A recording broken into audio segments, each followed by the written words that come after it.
The morning dawned peacefully in the neighborhood of Velmor, with the soft sunlight illuminating the simple, well-kept houses. The neighborhood was a modest place, with tree-lined streets and small, colorful gardens, reflecting the welcoming nature of the residents. Among them, Fátima and Joaquim were beloved and respected figures, a couple whom everyone considered a model of kindness and generosity. Married for decades, they shared a calm and loving life marked by simplicity and deep companionship. That morning, Joaquim watched Fátima as she set the kettle on the stove, preparing breakfast. Her movements were light, yet he noticed that she seemed a bit more tired than usual. There was something different in her gaze, a subtle discomfort that he had been noticing more and more in recent days. "Is everything okay, Fátima?" he asked, gently, as he approached her. She smiled, trying to hide it, but Joaquim knew her too well. He could recognize the small gestures that showed when something was wrong. Fátima was a woman who preferred to keep any pain or discomfort to herself, maybe out of pride or, perhaps, to avoid worrying those she loved. "I'm just a bit tired, what? Must be the age," she said, shrugging. He nodded, but the concern did not leave his face. He knew it wasn't just tiredness. Over the past few weeks, he had noticed small changes in Fátima's behavior. She got up late, complained of nausea, lost her appetite frequently, and sometimes seemed distracted, lost in thoughts he couldn't reach. Though age naturally brought limitations, he felt there was something deeper, something she might not yet be willing to admit. As days passed, Fátima continued with the same symptoms. Despite trying to maintain her usual routine, taking care of the house and going to the market, daily tasks began to weigh on her. Joaquim watched her, his heart tightening more each day with the sense that something was truly wrong. One of those mornings, he gathered his courage and suggested, in a firm but careful voice, "Fátima, I think it would be good for you to see the doctor. It might be something small, but it's better for us to know what's going on, right?" She hesitated. Visiting the doctor wasn't something she enjoyed. She preferred handling things on her own, trusting in her own strength. But the look in Joaquim's eyes was so filled with care and worry that she felt convinced. That same day, after hours of waiting and simple tests, the doctor made a revelation that would change their lives forever. Fátima left the office with her head spinning and her heart racing. The doctor's words still echoed in her mind, like an impossible melody. Pregnant. The idea felt like a distant dream, something she never imagined possible at this stage of her life. The surprise was so great that she had to sit on a bench in the street, trying to process what she had just heard. At 62, she had never thought motherhood would return as a possibility. When she returned home, Fátima kept silent. Joaquim's anxious look was unmistakable, and she knew he was waiting eagerly to hear what the doctor had said. But how could she explain? How could she share something she barely understood herself? Fátima felt immersed in a whirlwind of conflicting emotions, unexpected joy, fear of what lay ahead, insecurity that, for the first time in a long time, gripped her heart. When evening came, Joaquim, sensing the weight of her silence, sat beside her and took her hand. His touch was gentle and comforting, as if he wished to pass on a sense of security he might not fully feel himself. "Fátima, please, tell me what happened. I'm here for anything, whatever it is. You know that, don't you?" With a deep sigh, she finally gathered the courage and shared the news. Joaquim's expression was one of pure astonishment. His eyes sparkled for a moment, and he seemed to search Fátima's face for some sign that it was true. And as he realized it was real, he embraced her with even deeper love, as if in that embrace he could pass on all his strength and hope. "Love. Fátima, it's a miracle," he whispered, almost to himself, in awe of the idea. Despite the surprise and love that filled the moment, the fear remained. They were elderly, life had already brought them countless experiences, and they had never imagined something like this could happen at such an advanced stage of their lives. Responsibilities, challenges, and uncertainties weighed on them, but at the same time, there was a renewed sense of purpose, a feeling that, somehow, this was their destiny. In the following days, Fátima and Joaquim kept the news to themselves. It was something so intimate and special that they wanted to savor the idea and prepare for what was to come. But the changes in their behavior did not go unnoticed by the neighbors. Fátima became more introspective, and Joaquim seemed to carry a nervous joy, a different sparkle in his eyes. Around the neighborhood, people began to talk. Dona Laura, their closest neighbor, noticed that Fátima seemed more tired than usual and, being observant, suspected something important was happening. However, no one dared ask directly. Even Eduardo, the new wealthy and arrogant shopkeeper, began casting curious glances toward Fátima and Joaquim's house. Eduardo did not understand the simplicity of their life and, in a way, despised what he saw as the neighbors' lack of ambition. He regarded the elderly couple with a certain disdain, unable to understand what made them so happy. As the weeks continued to pass, Fátima's symptoms became more apparent, although she tried to hide them. Joaquim continued to support her, and together they found strength to face this new and surprising phase. They were anxious and happy, but they also bore the weight of an unexpected responsibility. Often at night, as she lay beside Joaquim, Fátima thought of how life had surprised them in ways they could never foresee. Their youthful days seemed distant, but somehow, the idea of this child brought new energy and a sense of rebirth, a gift that arrived like a miracle at the most unexpected moment. Fátima walked slowly through the cobblestone streets of Velmor, her hesitant steps reflecting the whirlwind of emotions that overtook her. Her hands still trembled, and her mind felt foggy, unable to organize her thoughts. Every word from the doctor reverberated in her head like an impossible melody, a distant dream she had never imagined living. Pregnant? The word felt almost like a joke, an irony of life, something utterly inconceivable for someone her age. And yet, it was her new reality. Upon reaching home, Fátima was met by Joaquim's attentive and concerned gaze. He sat in the old armchair, leaning forward, hands clasped in a signal of apprehension.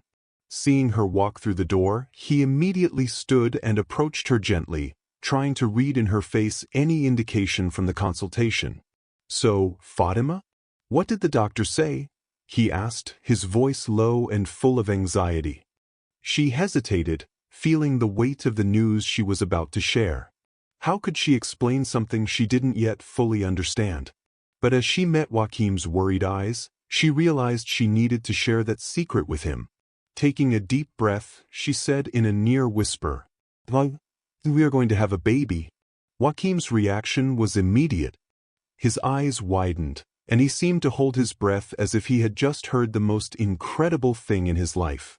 For a moment, he didn't know what to say. He simply embraced her, a deep and prolonged embrace, as if in that gesture he could absorb the magnitude of the news.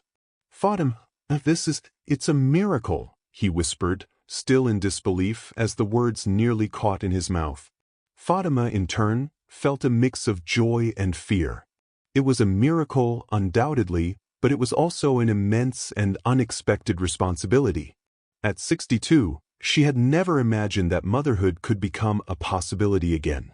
Even so, as she let herself be enveloped in Joaquim's arms, she found a temporary peace, as if that embrace were a shield against all the doubts and fears beginning to surround her heart. After some time in silence, Joaquim pulled away slightly, looking directly into her eyes. "I have no words.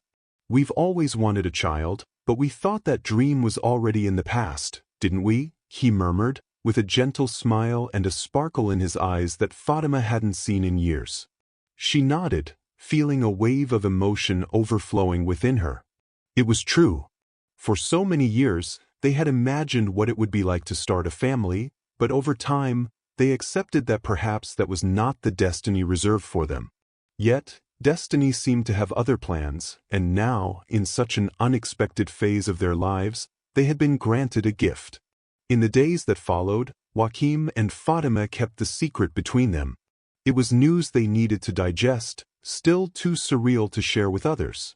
Velmor, with its modest homes and close-knit community, was not yet ready for the news, and they knew they weren't prepared either for the questions and speculations that would arise. But as the weeks went by, Fatima's symptoms became more evident.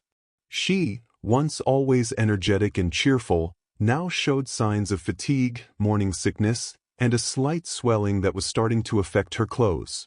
Joaquim, always attentive, tried to help her with everything from household chores to trips to the market, and although they were worried, they also felt quietly euphoric. One particular morning, as Fatima tried to hide the sudden nausea that overcame her at the smell of fresh coffee, Joaquim watched her with a smile on his face.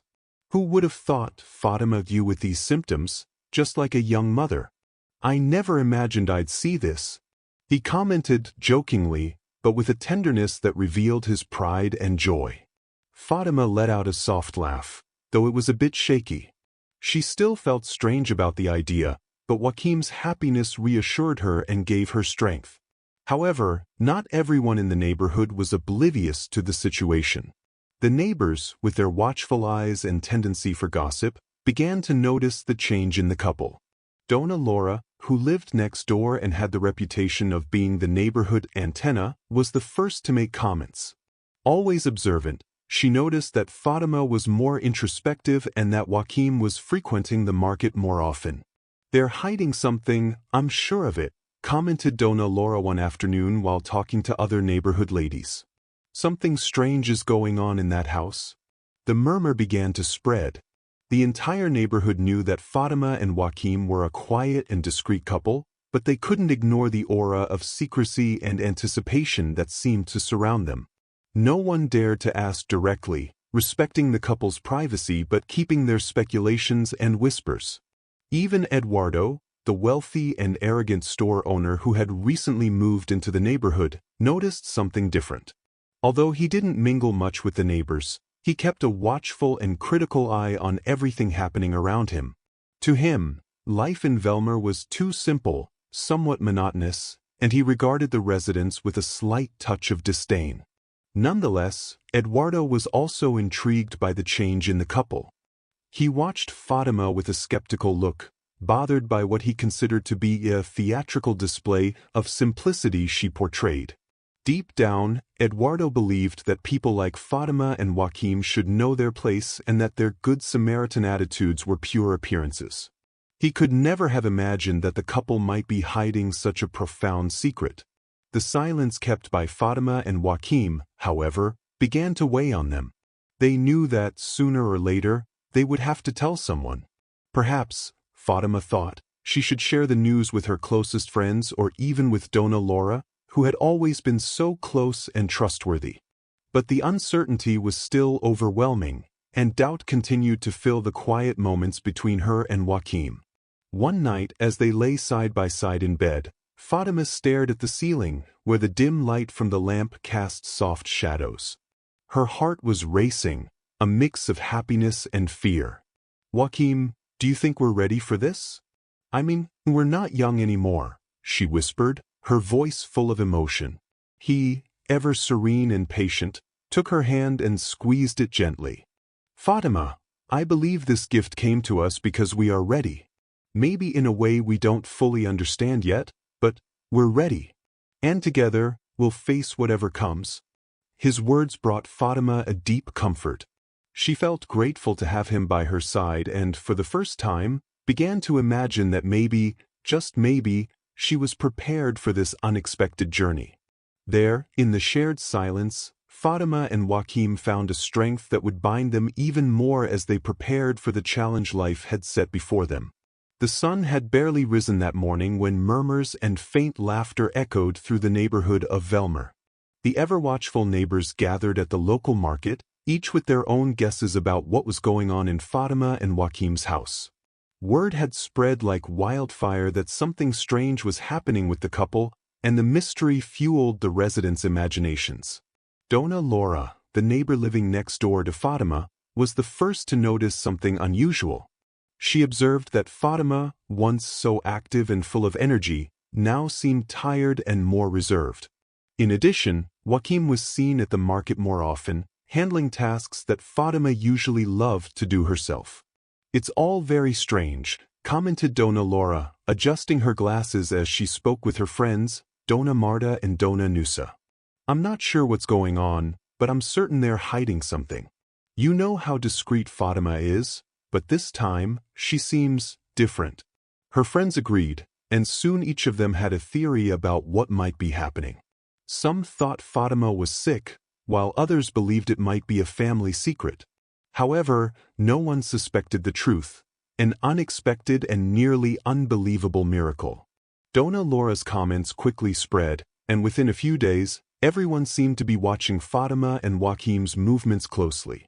The couple, accustomed to a peaceful life, began to feel the weight of curious glances and whispers every time they left the house. Joaquim, always kind and patient, tried to ignore the stares, but Fatima, sensitive and perceptive, felt uncomfortable, uncertain of how to handle the situation. On a Saturday morning, while Joaquim and Fatima were walking to the neighborhood bakery, they passed by Eduardo's store, the wealthy merchant who had recently moved into the neighborhood. Eduardo watched the street nonchalantly, but upon seeing the couple walk by, he gave a slight smile of disdain. He had already heard the conversations and, unlike the other neighbors who had a mix of curiosity and fondness for the couple, his reaction was cynical and critical. Eduardo didn't bother hiding his contempt for Fatima and Joaquim's simple life. Coming from a difficult background, from humble beginnings, he believed he had overcome life's adversities through his own determination. However, his rise had made him a bitter and arrogant man, someone who saw others' simplicity as weakness. That day, as Fatima and Joaquim walked by, Eduardo decided to make a cutting comment. "Look at that, the model couple of the neighborhood. Now even Joaquim is doing the shopping?" he said sarcastically, crossing his arms and keeping his gaze fixed on them. Joaquim, accustomed to dealing diplomatically with Eduardo, responded with a gentle smile. "Sometimes a change in routine can be good, don't you think, Eduardo?" Eduardo let out a low laugh, shaking his head in disbelief. "Oh, Joaquim, don't take this the wrong way, but I really think people like you should know their place. This humble life you two cherish so much, well, I don't see anything special in it.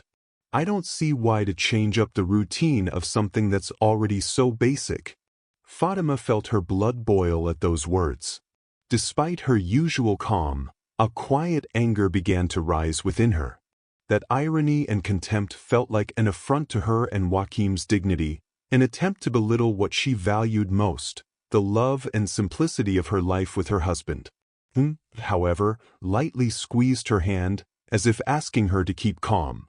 He knew Eduardo loved to provoke and that any reaction would only feed his ego. With the patience he was known for, Joaquim responded softly. "Eduardo, the value of something doesn't always lie in grandeur or ambition. Sometimes, peace and love are all we need to be truly rich." Eduardo rolled his eyes, showing little patience for what he considered a naive perspective. To him, the idea of happiness through a simple life was just an excuse for those who couldn't achieve anything better. His arrogance was so deeply ingrained that he didn't even grasp the depth of Joaquim's words. "Well, I completely disagree, Joaquim. I think that's just a way to settle for what life gives you without trying for anything more," Eduardo said with a triumphant laugh. Without another word, Joaquim and Fatima walked away, leaving Eduardo with his disdain, though his words continued to echo in Fatima's heart. The provocation hit her deeply because, even though she knew the true value of her simple life, the insecurities brought on by her late pregnancy made her more vulnerable to criticism. Later, as she prepared lunch in silence, Fatima couldn't avoid thinking about what her life would be like moving forward. The days of peace and tranquility seemed to be turning into distant memories.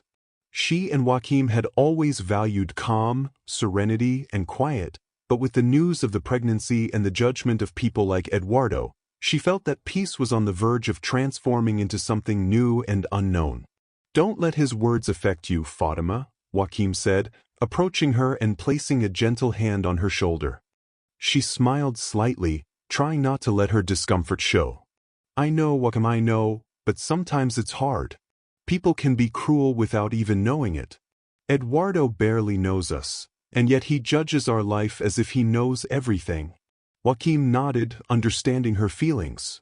He, too, had been bothered by Eduardo's words, but he preferred to stay calm and not give importance to people like him.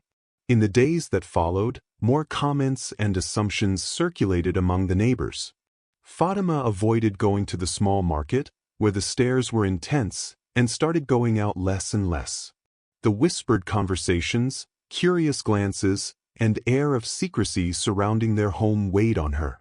She felt invaded, as if her private life was exposed for everyone to see and discuss. At the end of one afternoon, Fatima sat in the yard, surrounded by the plants and flowers she loved to care for. She looked around, trying to find some solace in the simple beauty she had built over the years. Joaquim soon joined her, bringing a warm cup of tea. "This is our refuge, Fatima. No matter what others say, here we're safe, here we're us," he said, gently touching her face. She smiled, moved, and at that moment, she knew that, despite others' opinions, what truly mattered was their bond. Eduardo could have his disdain, and the neighbors could have their gossip, but here, in the sanctuary of their home, she felt that nothing could break the connection they shared or the courage they would need to face the new challenges. Mornings in Velmor always began quietly, with the sound of birds and the soft murmur of neighbors gathering at the bakery. But on that particular morning, the atmosphere seemed tenser than usual. Fatima and Joaquim, always known for their friendliness and warmth, were more introspective, and the curious looks from neighbors only increased the discomfort they felt. Since their last encounter with Eduardo, Fatima still carried the weight of the bitter words he had cast on their simple life. She tried to forget, but the contempt and judgment still echoed in her mind. Eduardo seemed to embody everything they tried to avoid in life: arrogance, pride, and lack of empathy. That morning, as Fatima and Joaquim tried to continue with their routine, fate led them to encounter Eduardo again, this time outside the neighborhood bakery. He was talking with a group of men in a loud, casual tone, making jokes and comments that earned forced laughs from the others, who clearly didn't want to oppose him. The moment he noticed Fatima and Joaquim's presence, Eduardo fell silent and gave them a smile that seemed more like a challenge. His eyes shone with a kind of hidden disdain, and he addressed the couple in a tone that sounded rehearsed. "Joaquim and Fatima, what a surprise to see you here. You've been keeping a low profile, haven't you? Any special reason for all the secrecy?" he asked with false curiosity, crossing his arms and looking them up and down. Fatima took a deep breath, trying to keep calm. She was used to dealing with difficult people, but Eduardo was different. He seemed to take pleasure in provoking, in making those around him feel inferior. And at that moment, she felt particularly vulnerable, knowing he was aware of the gossip and whispers about her health and the secret she and Joaquim were keeping. "I didn't know our life was of interest to you, Eduardo," Joaquim said, in a polite but firm tone, trying to deflect the provocation. Eduardo laughed, as if that was precisely what he expected to hear. "Oh, well, it's not that I'm interested, but you know how Velmor is, don't you? Everyone always wants to know everything, and when someone keeps too quiet, people start imagining the worst." He shrugged, feigning disinterest. Fatima couldn't hold back and responded, her tone a mix of irritation and hurt. "Maybe because some things deserve respect and privacy, Eduardo. Not everything has to be exposed for others to talk about."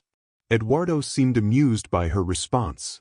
In his mind, the couple was becoming a sort of spectacle for him, something he could manipulate and criticize for his own entertainment. "Of course, Fatima, of course. I understand. It's just that, you know, it's not common to see such a mature couple keeping secrets like you two. It makes people talk, and who am I to stop them, right?" Eduardo's insinuation felt like a sharp knife to Fatima, who felt her face burn with indignation. She couldn't believe he was implying something so invasive and disrespectful. That was too much, a provocation that crossed any line of decency. Her heart pounding with anger, she was about to respond, but once again, she felt Joaquim's calming hand on her shoulder. "Eduardo, maybe you think you can joke about people's lives, but here in Velmor, we value respect. And we expect our neighbors to do the same," Joaquim replied, with a calmness that contrasted with the tension in the air. Eduardo raised an eyebrow, surprised at Joaquim's audacity to challenge him. He was used to having the last word, especially because, as a wealthy and successful man, he believed his opinion mattered more than others. The fact that someone like Joaquim, a simple and humble man, dared to stand up to him was something he was not willing to accept. Respect? Eduardo repeated mockingly. Oh, Joaquim, it's easy to talk about respect when you live with so little. I've worked hard to get where I am, and I know what it means to fight to be someone. You live in this simple little life and think you can give me lessons? I'd rather have my status than live so limited. His words fell heavily on Fátima and Joaquim, but what Eduardo failed to understand was that, contrary to what he thought, the couple didn't feel ashamed of the simplicity of their life. On the contrary, every part of their routine was an achievement, a symbol of the love and peace they had built together. Fátima could no longer hold back. With a firm tone, she responded, staring directly at Eduardo. Eduardo, I don't care what you think of our life because I know a person's worth isn't in what they own, but in the love they give and the peace they find. We've built something precious, and I won't let you diminish what we have. The direct confrontation was unexpected. For the first time, Eduardo seemed to lose a bit of his arrogance. The silence that followed was almost tangible, and the neighbors who had been watching grew tense, fearing an aggressive reaction from Eduardo. However, he merely shook his head with a cold smile. Well, Fátima, everyone believes what they need to sleep at night. But I don't have to share that idealistic view. The real world demands more than that. With that, Eduardo turned and walked away, leaving a bitter atmosphere and a tension that seemed to vibrate in the air. Fátima sighed, feeling that, despite having tried to respond appropriately, she was still troubled by Eduardo's contempt. It was as if he embodied everything she had always tried to avoid: greed, selfishness, and a lack of compassion. Let's go home, she said quietly, squeezing her husband's arm. As they walked home, they moved in silence, each lost in their own thoughts. Joaquim understood how much this had hurt Fátima, as he, too, felt offended by the way Eduardo had tried to belittle their life. But he also knew there was no point in harboring resentment. Fátima, we can't let him steal our peace. Our life doesn't depend on anyone's approval. What matters is what we feel here in our home. The rest is just noise. She nodded, moved by her husband's calmness. She knew he was right, but the pain and indignation still burned in her chest. Eduardo felt like a shadow over their peace, a presence that tested their patience and serenity at every turn. Once they returned home, Fátima took a deep breath and looked around. This home, built with such care, was the place where she felt safe, where Eduardo's poisonous words couldn't reach her. There, beside Joaquim, she regained her calm, determined to face whatever came, knowing that, regardless of what Eduardo or anyone else thought, her life was precious and full of meaning. The evening light over Velmor painted the sky with shades of orange, and the street's serene silence offered a moment of peace. Fátima sat on the old wooden bench in her backyard, gazing at the small garden she and Joaquim had lovingly tended over the years. The flowers, with their vibrant, delicate colors, seemed to reflect the simple life they had built together, filled with love and meaning. It was the perfect moment for a pause, but instead of tranquility, her heart was filled with a mix of intense and conflicting emotions. The pregnancy, an unexpected miracle that had come as a surprising gift, was also an emotional weight. At such a late stage in her life, she had never imagined experiencing something so grand and, at the same time, so frightening. Fátima placed her hands on her belly, where that small being grew, a symbol of hope and renewal, but also a source of doubts and fears. Every moment, new questions arose, ones she didn't know how to answer. Would she be able to raise and care for a child at 62? What did the future hold for her and Joaquim? How would they face the challenges and expectations of others, especially from people like Eduardo, who always looked at her with a mix of criticism and disdain? She closed her eyes, recalling moments from the past. She remembered meeting Joaquim, when they were young and full of dreams, each with a simple past yet brimming with hope. They had built a life based on companionship and peace, accepting that maybe parenthood was not meant for them. Acceptance came with time, naturally, and they learned to value what they had, each other, the friendship of neighbors, and the harmony of their home. But now, everything seemed to take on a new perspective. She felt as if she were at a crossroads where the past and future met, creating a path she couldn't yet see clearly. And though the arrival of this baby brought inexplicable joy, it also opened doors to insecurities she thought she had overcome. In that moment of reflection, Joaquim appeared quietly in the backyard, holding 2 steaming cups of tea. He watched her in silence, sensing the intensity of what she was going through, and sat beside her, offering the tea without a word. Fátima opened her eyes, smiling gently at the comforting presence of her husband. He always seemed to know what she needed, even when she didn't know herself. "What are you thinking about, my love?" Joaquim asked, his tone gentle and inviting. She sighed, feeling the words accumulate in her heart, ready to be shared. "I feel so happy and yet so scared. This baby is a gift, no doubt, but I never imagined we'd get this chance. And now, at our age, I wonder if we're ready for this.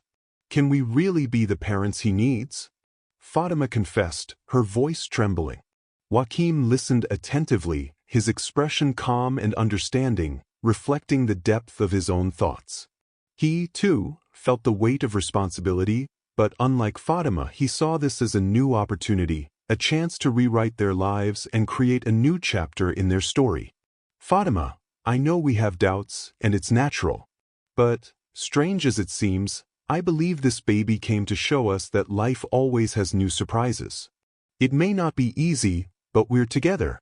And as long as we're united, I believe we can face any challenge." His words touched her deeply, awakening a feeling of hope that had lain dormant within her. Joaquim's love had always been an anchor in her life, a silent strength that kept her steady and determined. And in that moment, she felt grateful to have him by her side because she knew that, regardless of the difficulties that might come, he would be with her every step of the way. As they continued to talk, memories kept surfacing in her mind. She recalled old dreams and how their lives had always been marked by careful choices and simple decisions. Every detail of their home, every plant in their garden, was a reflection of the dedication and love they had cultivated over the years. This baby, though unexpected, was a continuation of that story, a new chapter they could write together. "Sometimes I feel we're so small in the face of this miracle, Joaquim. But at the same time, I feel he's here to give us strength, to remind us of what truly matters," Fátima said, her voice filled with emotion. Joaquim embraced her, feeling that her words expressed the deep love they had always shared. He knew life could bring challenges and that age would bring limitations, but he also knew that the love they shared was stronger than any barrier. As they continued to reflect on the new phase ahead, Fátima felt a peace settle over her heart. The doubts remained, but now there was something more, a certainty that together, they could face any obstacle. She felt ready to face the curious looks and comments from neighbors, Eduardo's insinuations, and even the physical and emotional challenges that pregnancy could bring. The sky was beginning to darken, and the first stars appeared, like tiny lights of hope. Fátima looked at Joaquim, and holding his hand, she whispered, "Thank you for being by my side. Without you, I wouldn't have the strength to face all this." He smiled, holding her hand firmly as if to pass on all the confidence he felt. "Fátima, we're a team. This baby, he's our miracle, and no matter what happens, we'll care for him together." They remained in silence, contemplating the stars and feeling the gentle weight of that promise. A promise of love and dedication that transcended time and difficulty. They knew the road ahead wouldn't be easy, but they were certain that with love and patience, they could face whatever came. That night, as Fátima lay down, she felt her heart lighter. The worries were still there, but now they were accompanied by a new hope, a renewed strength that only love could provide. She touched her belly, feeling the presence of that small being growing inside her, And for the first time since discovering her pregnancy, she felt truly blessed. At the end of the day, Eduardo closed up his store, looking disdainfully at the lights slowly flickering on in the homes around Velmor. To him, this community was a constant reminder of the simplicity he abhorred. But no matter how much he tried to deny it, there was a quiet connection to this place. As he walked along the old stone sidewalk, it felt as though he were revisiting memories he had tried so hard to leave behind. Born and raised right here, Eduardo came from a humble family, a reality he had come to despise over the years. His parents, simple and hard-working people, had dedicated their lives to providing what little they could for their children. Growing up in hardship, Eduardo always felt a deep frustration with that life. To him, simplicity wasn't a virtue, it was a limitation, a burden he carried with shame and resentment. He was still a child when he began noticing the difference between his reality and that of other kids at his school. His worn shoes and patched clothes made him feel smaller, invisible in the eyes of others. With every taunt, every look of pity or disdain, a fierce determination was born inside him. One day, he would leave that place and prove to everyone that he was more than the circumstances of his birth. Over time, Eduardo started taking on any job that would earn him money. He sold newspapers, did small delivery jobs, and helped in neighborhood shops, always with his mind fixed on a single goal: to save money and build something that could free him from that modest background. His youth was marked by relentless ambition, a hunger for success that made him overlook friendships and moments of affection.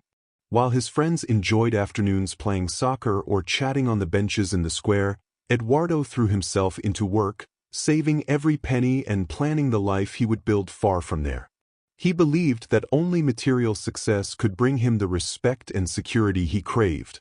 And when he finally opened his own business, he decided he would never again allow anyone to look at him as if he were inferior. But success came at a high price. His obsession with money and status eroded the friendships he still had, and even his marriage suffered under the weight of his ambition. Eduardo had married Ana, a charming and sensitive woman who didn't share his relentless outlook on life. Unlike him, she valued small moments, simplicity, and kindness, qualities Eduardo no longer knew how to appreciate. The early years of their marriage were filled with attempts at reconciliation. Ana loved Eduardo deeply, but each day she felt more distant from him, as if his endless pursuit of material success had taken the place of the kind, dreamy person she had once known.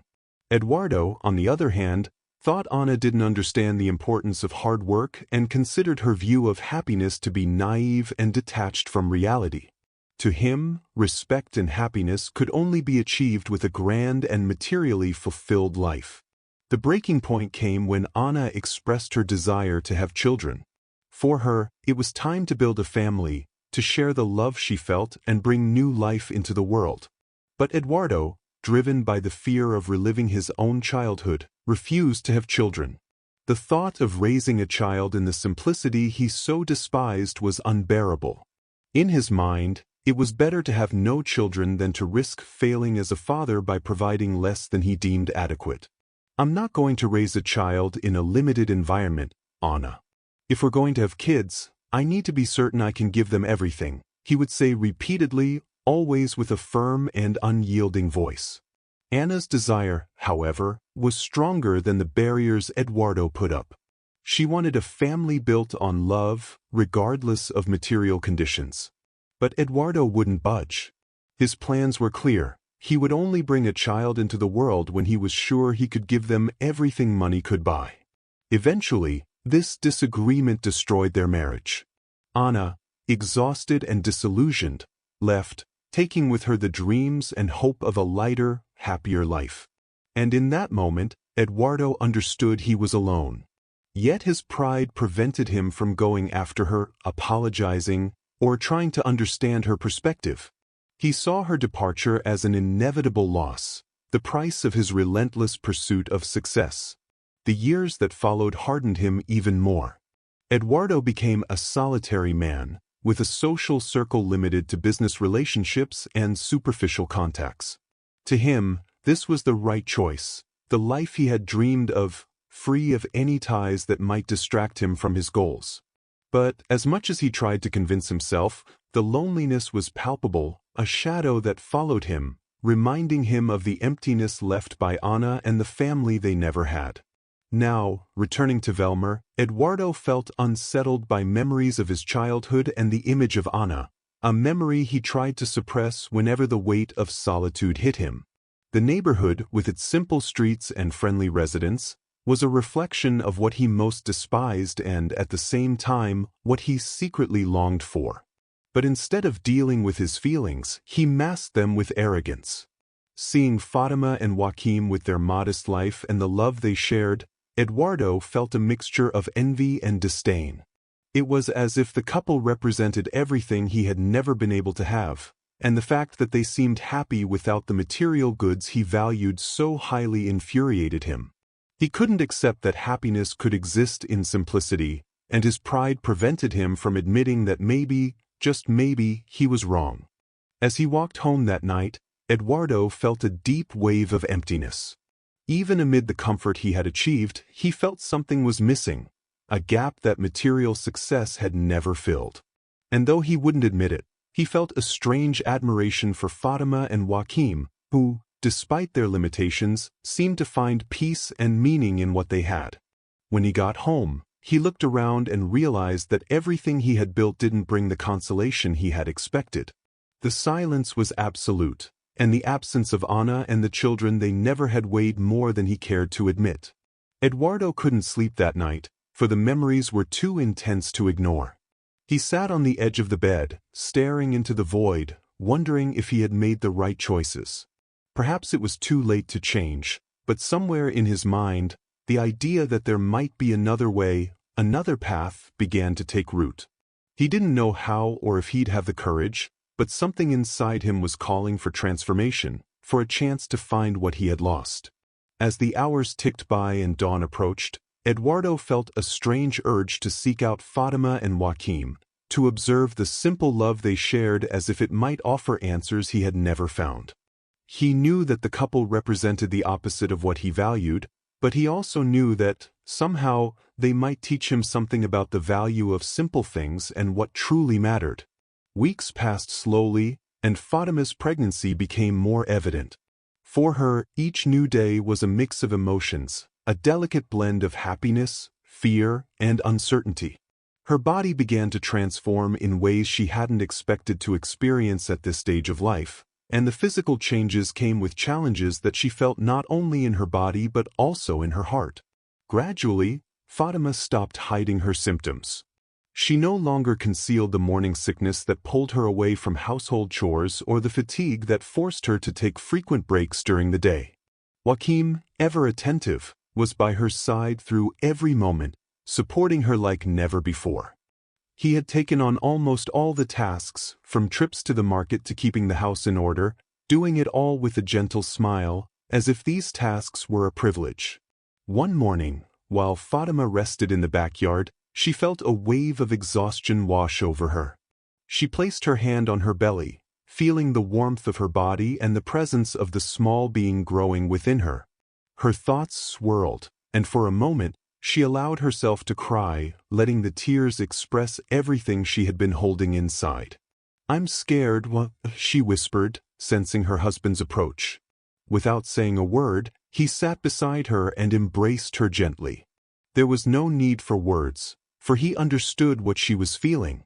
He knew this was a time of uncertainty for Fátima, and that as strong as she was also human and needed to express her vulnerabilities. "I know, Fátima. And it's okay to feel afraid. You don't have to carry it alone," Joaquim replied, his voice filled with tenderness. She took a deep breath, feeling comforted by his presence. Joaquim's love was her safe harbor, the anchor that kept her steady even on the toughest days. With him by her side, she knew that somehow, she would be able to face the challenges ahead. As the pregnancy progressed, the neighbors in Velmor began to notice Fátima's changes. The gossip and speculation turned into genuine curiosity and a wave of warmth and support that she and Joaquim hadn't expected. Donna Laura, who had previously only watched from a distance, now made it a point to stop by their house every day, always bringing something, a basket of fruit, a bouquet of flowers from her garden, or simply a kind word. "Fatima, dear, if you need anything, just call me, okay? I know this phase can be difficult, but you have a lot of people here who care about you," said Donna Laura, smiling warmly. Other neighbors also began to reach out, offering help and showing solidarity. Soon, the couple realized they weren't alone. The whole neighborhood seemed to be involved in that special moment. They felt the warmth of the community like an embrace, a comforting presence that brought them security and reminded them that despite the challenges, they had support. But even with all the neighbors' affection, Eduardo remained distant and critical. The arrogant merchant hadn't changed his attitude, watching the couple with a skeptical expression whenever he saw them. He couldn't understand the importance of this moment for Fátima and Joaquim, and deep down, he felt an unease he couldn't quite explain.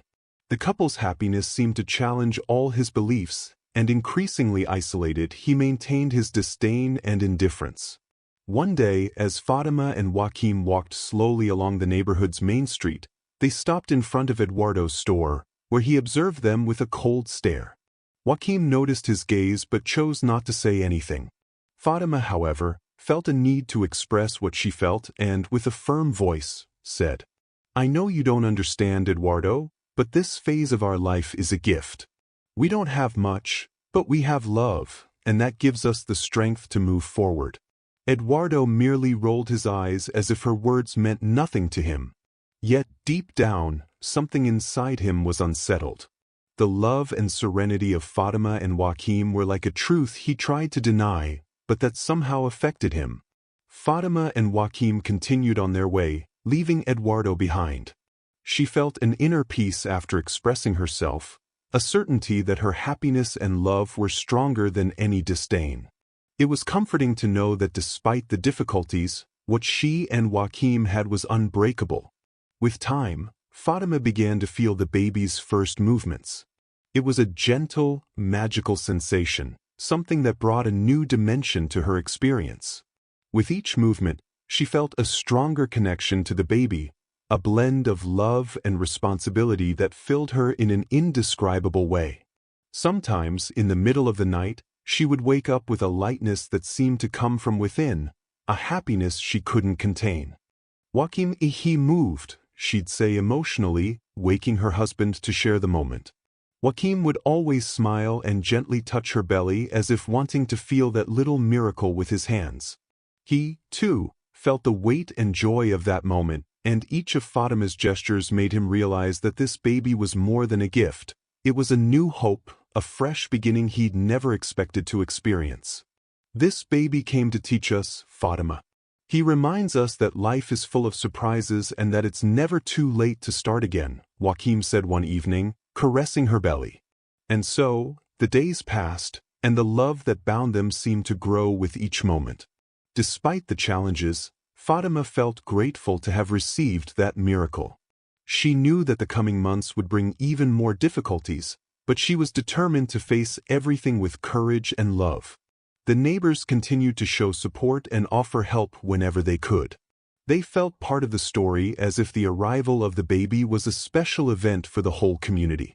There was something beautiful and genuine in the way each of them, even with their limitations, made a point of being present.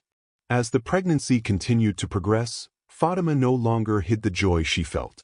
Every time she stepped out into the yard or went for a walk around the neighborhood, she felt the warmth of those around her, the smiles and encouraging words. She knew that despite the difficulties, there was something very special about this moment, something that transcended any criticism or judgment. And so, the Velmor neighborhood remained united around Fátima and Joaquim, celebrating the miracle that was gradually transforming not only the couple's lives but also the hearts of all the residents.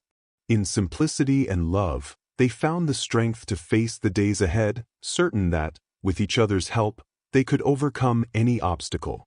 On a sunny morning, Fátima walked slowly down Velmor's main street, breathing in the fresh air and letting the sun warm her face. She felt invigorated, as if the simple act of walking was a way to connect with the world around her. The past few months had brought such profound changes in her life that with every step, she felt renewed, stronger, and more secure. She was so immersed in her thoughts that she almost didn't notice when Eduardo appeared in front of her. He was stepping out of his store with a concentrated expression and his eyes fixed on the ground, not noticing her presence.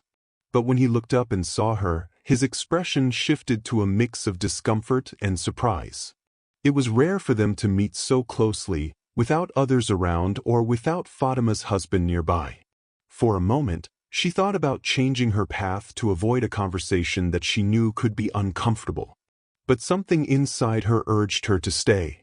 Eduardo was a complex figure, marked by layers of hurt and frustration, and Fatima felt she might be able to offer him a word of comfort, something to bridge the distance between them. Even after so many tense moments, she believed that his disdain was a kind of armor, a way to hide a pain he carried. "Good morning, Eduardo," she said softly and warmly, breaking the silence with a discreet smile. He hesitated, as if unsure whether he should respond. Eduardo was used to seeing Fatima as someone distant, with values completely opposite to his own. Yet something in her tone made him lower his guard, even if only for a moment. "Good morning, Fatima," he replied, a bit hesitantly, avoiding her gaze. "Is everything all right?" She nodded, sensing that this might be a chance for a genuine conversation, something that could break through his wall of arrogance. Seizing the opportunity, she decided to do something she hadn't expected of herself: invite him for coffee. "I was about to have some coffee at the bakery. Would you like to join me?" she suggested with a gentle smile. Eduardo was surprised by the invitation. He had never imagined that Fatima, after everything, would invite him for a friendly chat. But, without quite knowing why, he felt inclined to accept. Perhaps it was her tone or the kind look she offered him, a look he hadn't seen in a long time. They sat at a table in the corner, where sunlight streamed softly through the window, filling the small space with a warm, cozy glow. The silence between them was almost palpable, and Eduardo seemed uneasy, fidgeting with his coffee cup without saying a word. It was Fatima who, after a few minutes, decided to start the conversation. "You know, Eduardo, people often judge simplicity as something inferior. But to me, it's what brings peace to the heart," she said, her voice soft but steady, reflecting the serenity of someone who had found her path. He sighed and shook his head as if he couldn't understand her point of view. "Peace, Fatima? Peace doesn't pay bills. It doesn't guarantee security. Peace doesn't protect anyone from the suffering that comes from a lack of money," he replied, his tone a bit bitter.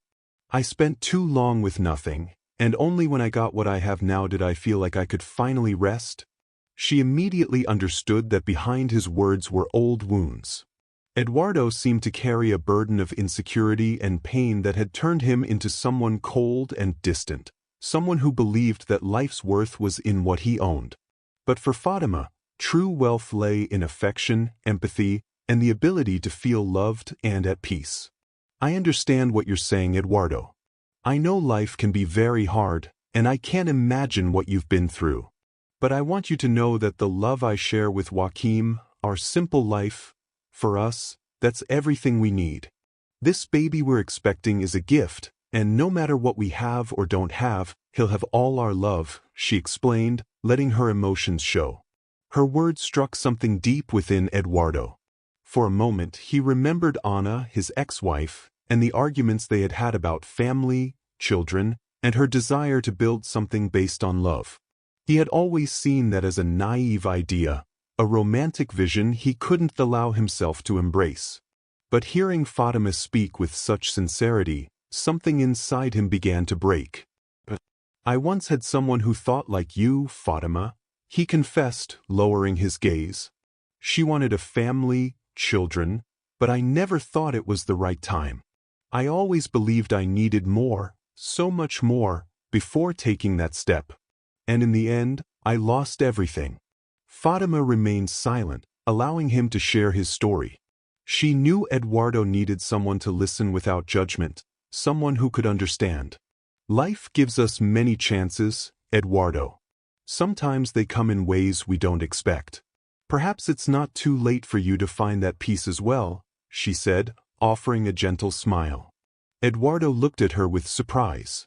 No one had spoken to him like that in years. He had always been the powerful man, the wealthy merchant, someone people feared or envied.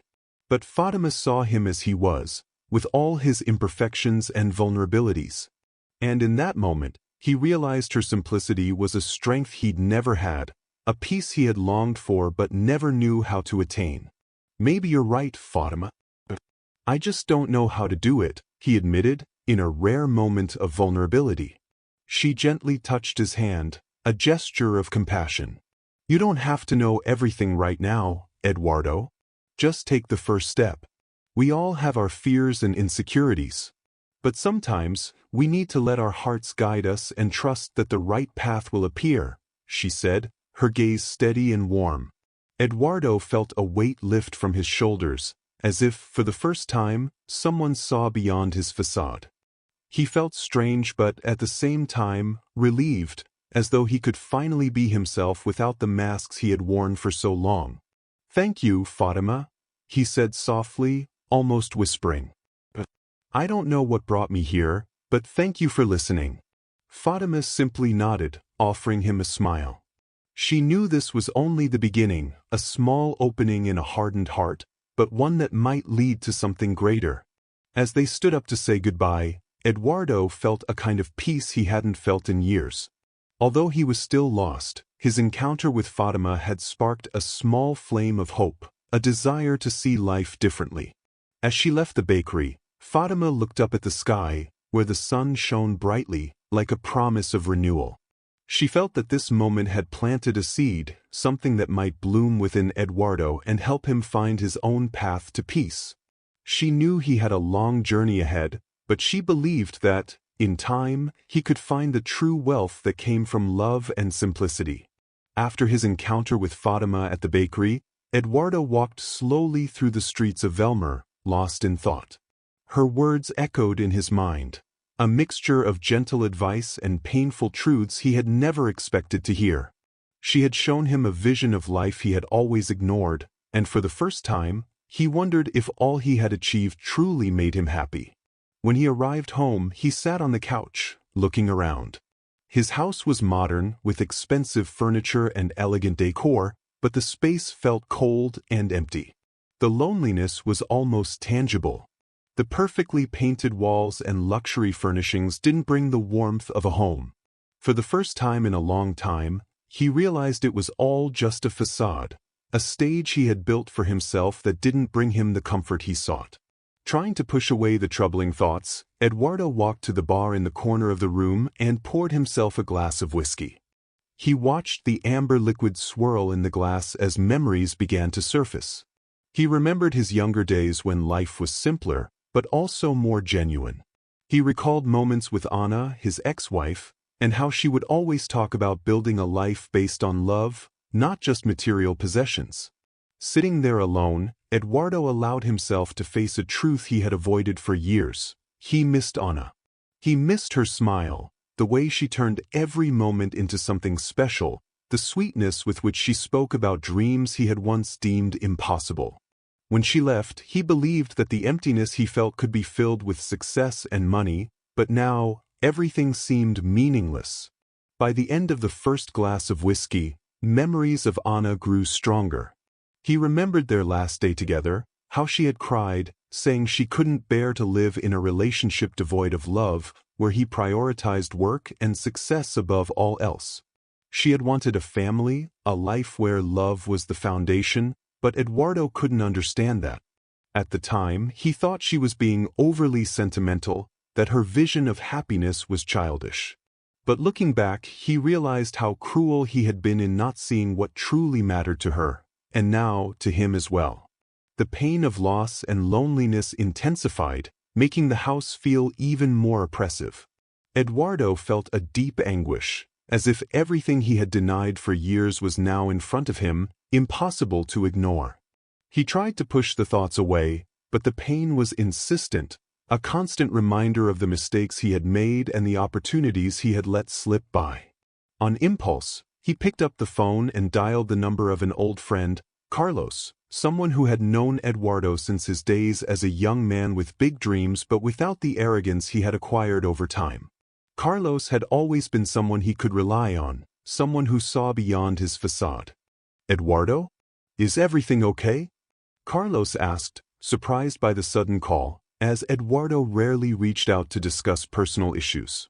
Eduardo hesitated, feeling a lump in his throat. Admitting weakness or vulnerability wasn't easy for him, but the anguish was pushing him to the brink. "Carlos, I don't know what I'm doing with my life anymore," he confessed quietly. "I feel like I've achieved so much, but at the same time, I feel more lost than ever." Carlos remained silent for a moment, understanding the depth of Eduardo's words. He had always sensed that his friend, despite his success, carried a silent pain, an insatiable quest that never seemed to end. "Eduardo, I think you've been hiding behind all this success to avoid facing what you really feel. You've always believed that money and status would solve everything, but maybe it's time to look within and discover what truly matters to you," Carlos replied in a compassionate tone. Carlos's words brought a painful clarity. Eduardo realized he was tired of fighting his own feelings, tired of living a life that, deep down, didn't bring him happiness. He felt like a prisoner of his own choices, unable to break free from the patterns he had built around himself. "But how, Carlos? How can I change everything now?" "I've already lost everything that could have brought me happiness," Eduardo said, feeling tears welling up, a vulnerability he rarely allowed himself. Carlos, with the wisdom of a true friend, replied calmly, "It's never too late to try again, Eduardo. Happiness isn't a destination you reach all at once. It's something you build every day, in the small choices, in the people you choose to have by your side. Maybe you need to forgive yourself and start taking small but sincere steps toward a life that truly has meaning for you." After their conversation, Eduardo sat in silence, processing his friend's words. He felt Carlos was right, but the fear of change, of confronting his own mistakes and traumas, was overwhelming. Even so, he knew he couldn't continue living this way. His conversation with Fátima and the memories of Anna had brought him to an inevitable point of reflection. He needed to seek something more, something that would bring true meaning to his life. Eduardo spent the night awake, revisiting the past, feeling the hurts and regrets he had always tried to suppress. Each memory of Anna, each moment he had spent with her, now felt like an open wound. For the first time, he allowed himself to cry, letting the tears carry away a part of the pain he carried. The next morning, something had shifted in Eduardo. The pain was still there, but he felt lighter, as if simply admitting his loneliness and regret was a first step toward transformation. He remembered Fátima's words about the love and peace she found in her simple life, something he had always scorned, but which now made so much sense. He resolved to change, even though he didn't know where to begin. He decided to take it one step at a time, to try to reconnect with those around him, and perhaps, to start forgiving himself for past mistakes. It wouldn't be easy, and he knew that, but for the first time in years, he had a glimmer of hope that he might find something deeper and more real. Eduardo took a deep breath, feeling ready to face the internal challenges he had always avoided. He knew he would have to revisit his traumas, accept his weaknesses, and perhaps make amends with those he had hurt. And deep down, he knew he would have to find a way to rediscover love and value in the simple things, something Fátima and Joaquim seemed to understand so well. It was the beginning of a journey of redemption, and although the path ahead was uncertain, Eduardo finally felt there was a light, a possibility of a new beginning. He stood up, facing his reflection in the mirror, and, for the first time, saw a man willing to change. In the days that followed, Eduardo felt an inner shift, a genuine desire to start over and try to rebuild connections with those around him. After years of emotional isolation and scorn for simplicity, he finally saw that life in Velmor was rich in ways he had never valued. He felt he owed more than apologies to the neighborhood residents. He owed them a new attitude, a new version of himself. One morning, he decided to take the first step and stopped by the neighborhood bakery. There, he encountered Dona Laura, one of the most active residents in the community and someone he knew he had hurt with his dismissive attitude. Dona Laura, always smiling and welcoming, was surprised to see Eduardo approaching. He greeted her with a shy smile, a gesture unheard of from someone who had shown nothing but indifference until then. "Good morning, Dona Laura. I wanted to apologize, you know? I don't think I ever treated you or the others here as you should have been treated. I was wrong about many things and I hope we can start over," he said with a sincere tone. Dona Laura, with her usual generosity, simply smiled and nodded, offering him a hug that took him by surprise. Eduardo was moved by the simplicity of her forgiveness, which didn't seem to hold any grudges. "Oh, Eduardo, everyone deserves a second chance. We're here to help. If you ever need anything, just let us know. Velmor is a community, and that's something we're proud of," she replied warmly. The simplicity of her forgiveness was like a balm for Eduardo, a small triumph that encouraged him to continue. In the days that followed, he began to involve himself more in neighborhood activities, attending small events and offering help wherever he could. Some people were puzzled by the change, while others accepted it immediately, surprised and moved by his evident transformation. But the encounter that troubled him the most was still to come. He knew he needed to apologize to Fátima and Joaquim. He knew that a simple apology wouldn't suffice. He wanted them to see his change, to understand that he now respected what they had and saw the value in the life they had built. He also knew that by apologizing, he would be confronting his own failures and dealing with the weight of everything he had neglected in his own life. One afternoon, he decided it was time. With his heart racing, he walked to Fátima and Joaquim's house. The small house, with its well-kept garden and colorful flowers, radiated peace and warmth. He took a deep breath before knocking on the door, and after a few moments, Joaquim appeared, a little surprised to see him there. "Eduardo," Joaquim said, a mix of curiosity and surprise in his voice. He opened the door, inviting him in with a simple gesture that carried a subtle acceptance. As he stepped inside, Eduardo saw Fátima sitting in the living room, resting. She, too, looked surprised to see him but maintained a calm and welcoming demeanor. Eduardo sat facing them and, in a moment of vulnerability, began to speak. "I came here to apologize to both of you. I was arrogant, and I judged you in a way I never should have. I was wrong, and you didn't deserve the disrespect I showed." Eduardo hesitated, feeling the words escape with difficulty. "I see now that what you have is much more than I could understand at the time. I thank you, especially you, Fátima, for showing me the value of a simple and true life." Fátima and Joaquim listened attentively, the silence between them heavy but welcoming. Fátima took a deep breath, sensing that this moment was the beginning of something important, not just for Eduardo but for all of them. "Eduardo, we all make mistakes, and sometimes life teaches us in the hardest ways. I'm glad you're here, and I accept your apology. Life is a constant learning experience, and we're all here for that," she said in a calm tone that seemed to lighten the burden Eduardo carried. Joaquim nodded with a welcoming smile, extending his hand to Eduardo. "You're welcome here, Eduardo. You know, what Fátima and I have is simple, but it's everything we need. And now, if you ever need it, we're here for you too," Joaquim said, with the same calmness that always defined him. Joaquim's gesture and Fátima's acceptance brought a profound relief to Eduardo. He felt as if the weight of years of pride and arrogance had finally started to lift, leaving room for a new version of himself, a version he barely recognized but wanted to explore. He felt that by apologizing and being accepted, one cycle had closed and another was beginning, filled with new possibilities and a sense of belonging he hadn't felt in years. In the following weeks, Eduardo continued to grow closer to the couple, offering help whenever he could and volunteering for small tasks, something unprecedented for him.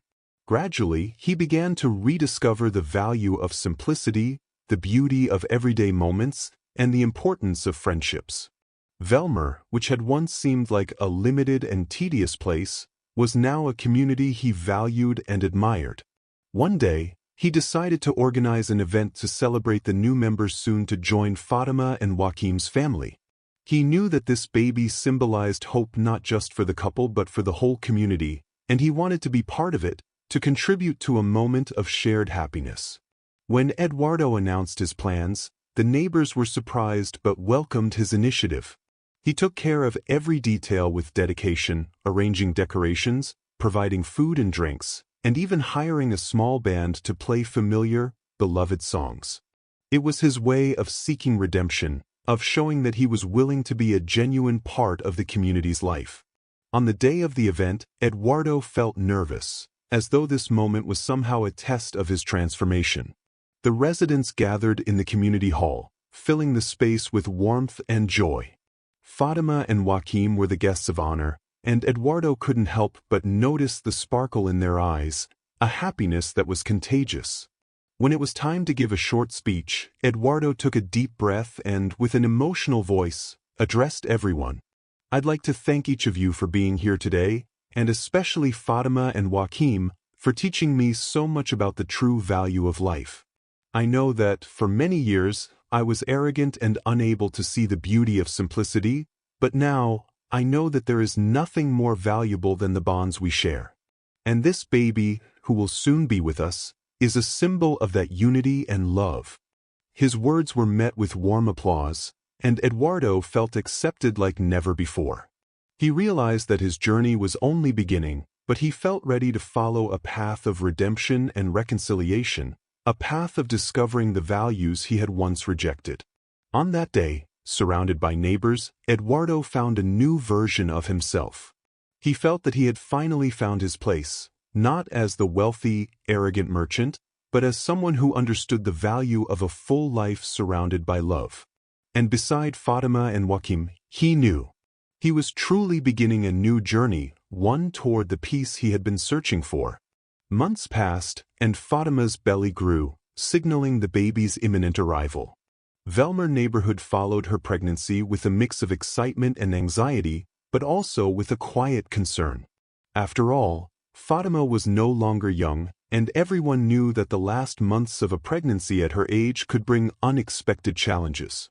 Each day, neighbors took turns offering help and making sure that Fátima and Joaquim didn't face anything alone.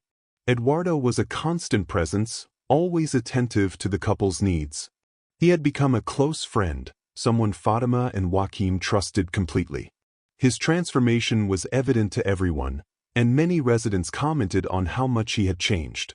For Eduardo, it was more than helping his neighbors. It was a way to rediscover the value of empathy and to offer genuine support, something he had neglected for so long. One morning, Fátima woke up feeling an unusual discomfort.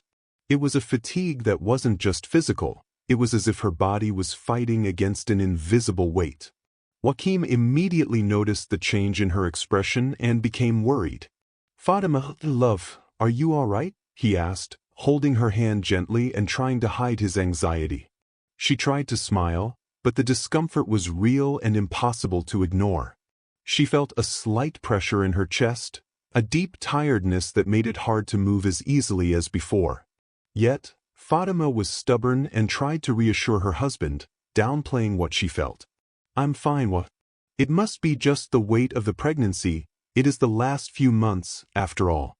But I think I'll rest a little more today." As the day went on, however, the discomfort worsened. The neighbors began to notice Fátima's fatigue and that Joaquim, though trying to stay calm, was visibly anxious. Eduardo, who had stopped by with some groceries, sensed the tension in the air. "Fátima, you need to rest. Maybe it would be good to see a doctor, just to make sure everything's all right," Eduardo suggested, his tone firm but caring. Fátima hesitated, but the worried looks from Joaquim and Eduardo made her reconsider. She knew they were right, and as much as she didn't want to admit it, she felt something wasn't normal. After a few moments of silence, she agreed to go to the hospital for a checkup. On the way to the hospital, Eduardo and Joaquim stayed close to her, offering support. Fátima tried to stay calm, but her racing heart betrayed the unease she felt. Throughout her pregnancy, she had focused on staying serene, but now, faced with the unknown, her fear grew, a mounting anxiety. At the hospital, Fatima was greeted by doctors who quickly began running the necessary tests. Joaquim waited in the waiting room, holding hands with Eduardo, who, in turn, tried to bring him calm. Eduardo's presence by his side was an unexpected comfort, a support Joaquim hadn't known he needed but that was essential in that moment. "She'll be all right, Wam. Fatima is strong, and this baby is a miracle. They'll get through this together," Eduardo said, with a firmness that hid his own worry. After a few tense moments, the doctor appeared with a serious but reassuring expression. He explained that Fatima would need complete rest until the delivery, as her body was struggling with the strain due to her age and the demands of the last months. However, he assured them that, with the right care, she could have a safe delivery. The relief that Joaquim and Eduardo felt was immediate. They knew the road ahead would require caution, but they were willing to do whatever it took to ensure Fatima and the baby's safety. With Eduardo's support and the help of neighbors, Joaquim organized the house so Fatima could rest, and the community mobilized to offer help, sending meals and taking care of small everyday details. In the days that followed, Fatima stayed on bed rest, strictly following the doctor's instructions. She felt grateful for every act of care, and Joaquim's constant presence by her side was a balm. Eduardo stopped by nearly every day, helping with whatever was needed, from organizing meals to keeping Joaquim company during nights when he needed someone to talk to and ease his worries. One evening, as Eduardo and Joaquim talked on the porch, Joaquim opened up about his own fears. "I always thought I was ready for anything, Eduardo. But the fear of losing Fatima scares me more than anything I've ever faced. She is my life, you know? This baby is a gift, but I can't imagine a future without her," Joaquim confessed, his voice thick with fear and emotion. Eduardo placed a hand on his friend's shoulder, a gesture of solidarity and sincerity. "You won't go through this alone, We're all here for her, and we'll do whatever it takes to make sure everything turns out all right. Fatima is strong, and so are you. We'll get through this together." Those words were a comfort to Joaquim, who felt reassured knowing he had the support of someone he had once considered distant and indifferent. Now, Eduardo was more than a friend. He was someone who had become part of his life and who showed a value he had never imagined.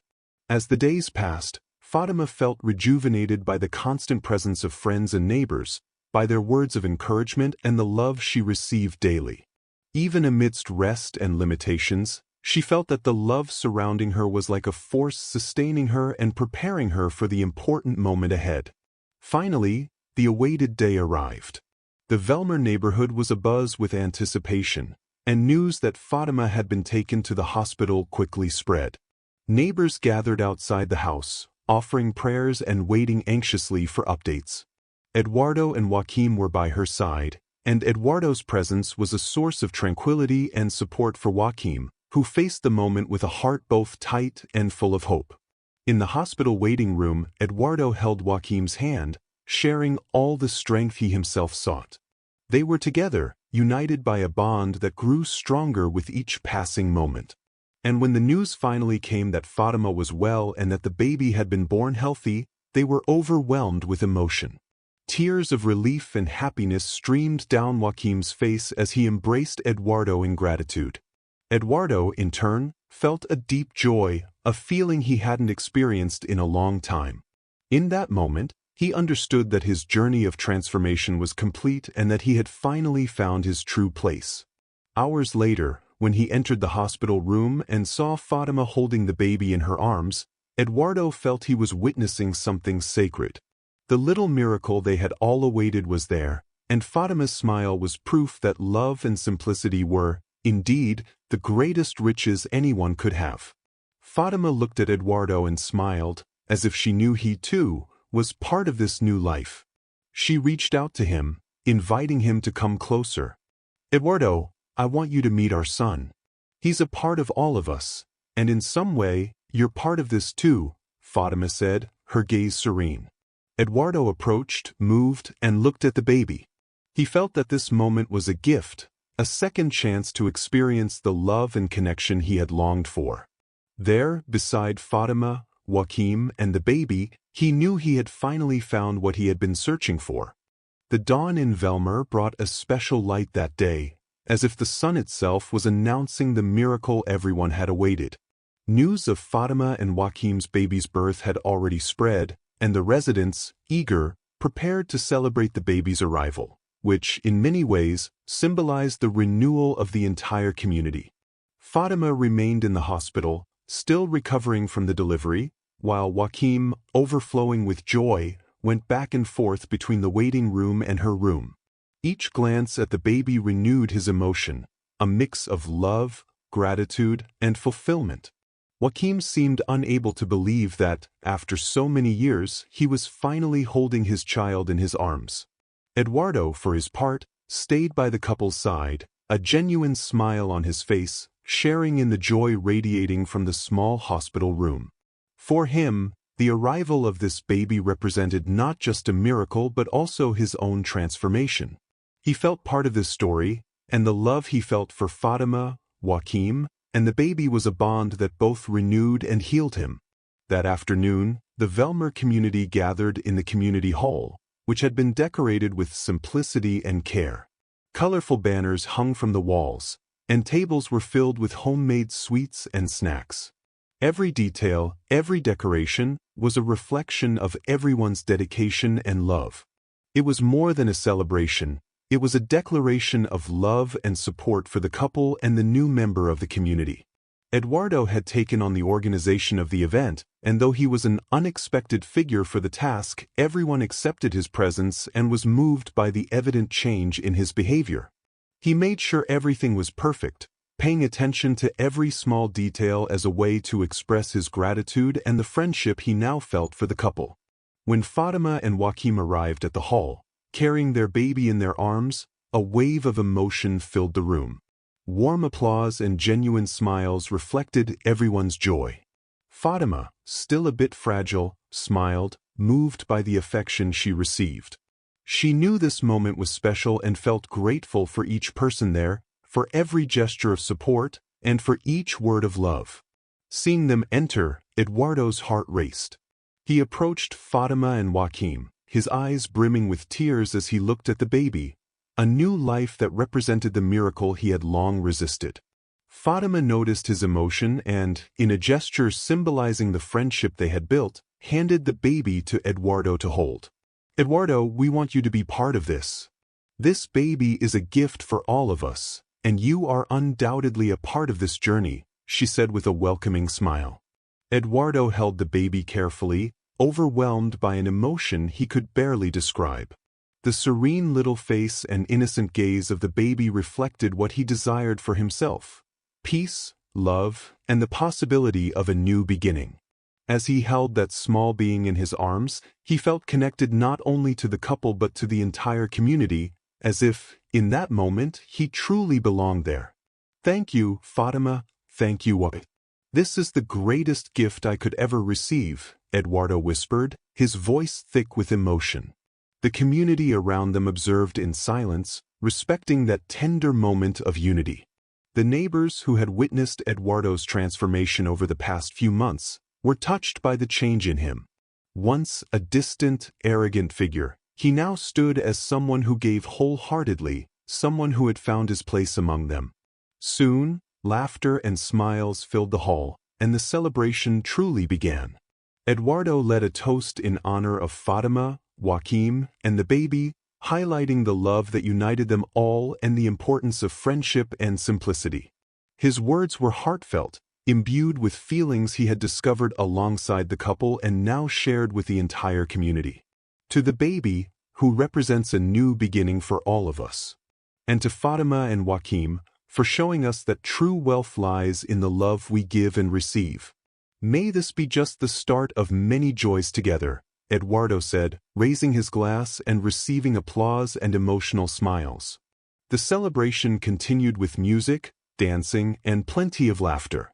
Eduardo, who once avoided any social interaction, was now a beloved presence, someone everyone respected and admired for his sincere transformation.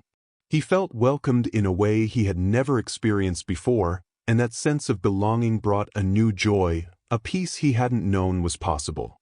Amidst the festivities, Fátima and Joaquim watched everything with gratitude. They felt blessed not only by the miracle of life but also by the love and support surrounding them.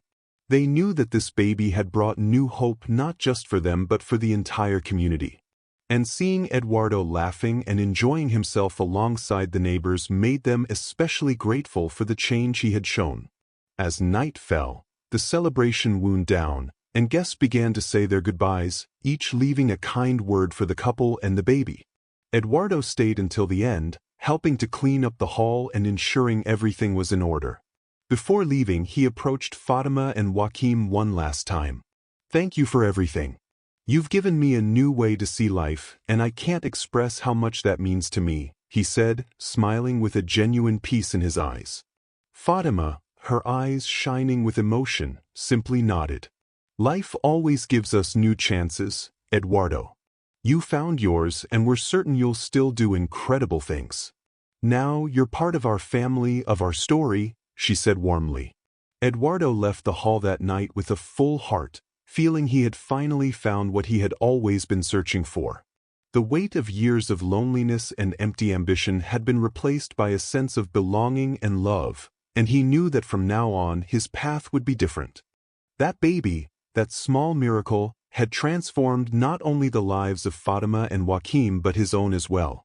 And as he walked home, Eduardo felt that this was truly the beginning of a new life, a life filled with meaning and love. The first month after the baby's birth was filled with new experiences for Fátima and Joaquim.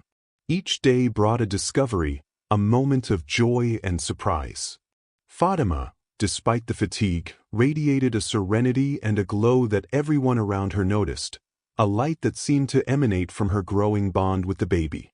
Joaquim, ever loving and devoted, was the constant support she needed, sharing in each small victory and challenge of this new phase. Eduardo, meanwhile, remained present, offering help in every possible way. His presence was no longer a formality or an attempt to prove his transformation, it was genuine. He made a point to visit the couple almost every day, helping with daily tasks and easing their load whenever he could. His friendship with Fátima and Joaquim had become an unbreakable bond, something he nurtured with gratitude and respect. One afternoon, Eduardo felt inspired to do something special for the couple. He decided he wanted to take on a greater role in the baby's life, someone who could actively contribute to the child's growth and well-being. After much reflection, he gathered his courage and went to Fátima and Joaquim's home, determined to express his feelings and offer the support he felt was important for himself and the couple. As he entered, he found Joaquim gently rocking the baby while Fátima rested on the couch, enjoying a rare moment of peace. Eduardo approached, and Joaquim, noticing his friend's serious expression, invited him to sit. "Joaquim, Fátima, I have something important to say to you," Eduardo began, his voice steady but tinged with emotion he couldn't hide. "I know this baby's birth was a miracle for you, and it's brought a deep change for all of us. I feel so grateful to be here, to be part of your lives. So, I wanted to ask, I'd like to know if I can commit to being someone important in his life, like a godfather." Fátima and Joaquim exchanged surprised glances, but their smiles quickly revealed how touched they were. They knew Eduardo had undergone a sincere transformation and that his request was more profound than simply a desire to be close to the baby. Eduardo saw in this child a chance for redemption, a way to rewrite his past and build a new connection to love and family that he had longed for. "Eduardo, it would be an honor for us," Joaquim said, holding his friend's hand firmly. "You've been a loyal friend and someone we trust. We know that what you feel is genuine, and we're happy to share this responsibility with you." Fátima, her eyes misty, smiled and added, "This baby is a miracle that belongs to all of us. And knowing he'll have someone like you by his side, someone to guide and support him, brings us peace. Eduardo, you are part of our family." Fátima and Joaquim's words touched Eduardo deeply. He felt that he had finally found his place, a space where love and trust were mutual and sincere. The baby, that tiny being he held in his arms with such care, was more than a new life. It was a symbol of hope and second chances, something that gave Eduardo renewed purpose. In the days that followed, Eduardo committed himself to helping in any way he could. He organized small gatherings with the neighbors, offering support to the couple and ensuring Fátima and Joaquim had everything they needed. His dedication became a source of admiration for everyone, especially the residents who, in the past, saw him as distant and selfish. Eduardo's transformation was evident, and many commented on how much he had changed.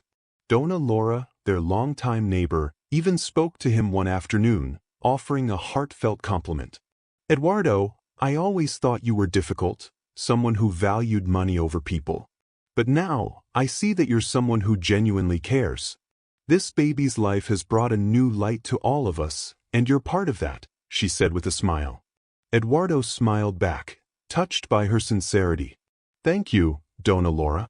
You know, for a long time, I couldn't see the value of a simple life, of true friendship. But now, I realize there's nothing more precious," he replied gratefully. As the days passed, Eduardo grew increasingly close to the baby, whom he already considered a nephew or godson. He committed himself to being a guide, someone who would always be there to offer support and wisdom. He felt that by helping Fátima and Joaquim, he was also rewriting his own story, a story that finally brought him the peace he had been searching for. One day, while Joaquim was tending the garden, Eduardo approached him and began talking about the lessons life had taught them. "You know, Joaquim, I always thought happiness was found in grand achievements, in material possessions. But now I understand that it's in the small things, in affection and simplicity, that we find true peace," Eduardo said, reflecting on his own journey. Joaquim nodded, sharing the wisdom he had gathered over the years. "Love is what sustains us, Eduardo. It doesn't matter what we have or where we live. If we have love and peace, we have everything. This baby is proof of that," he replied with a serene smile. Eduardo knew those words were true.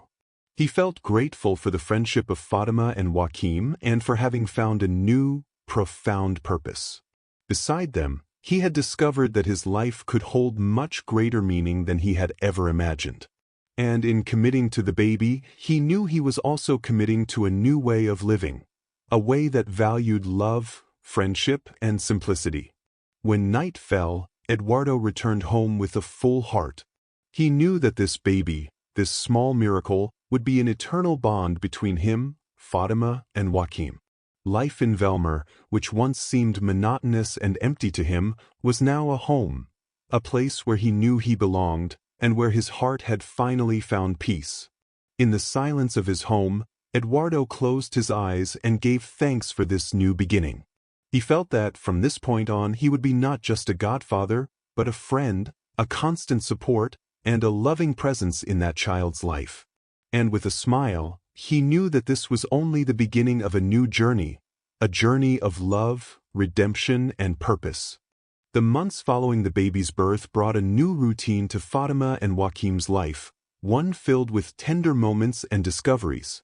Every day, they felt more grateful for the miracle life had granted them.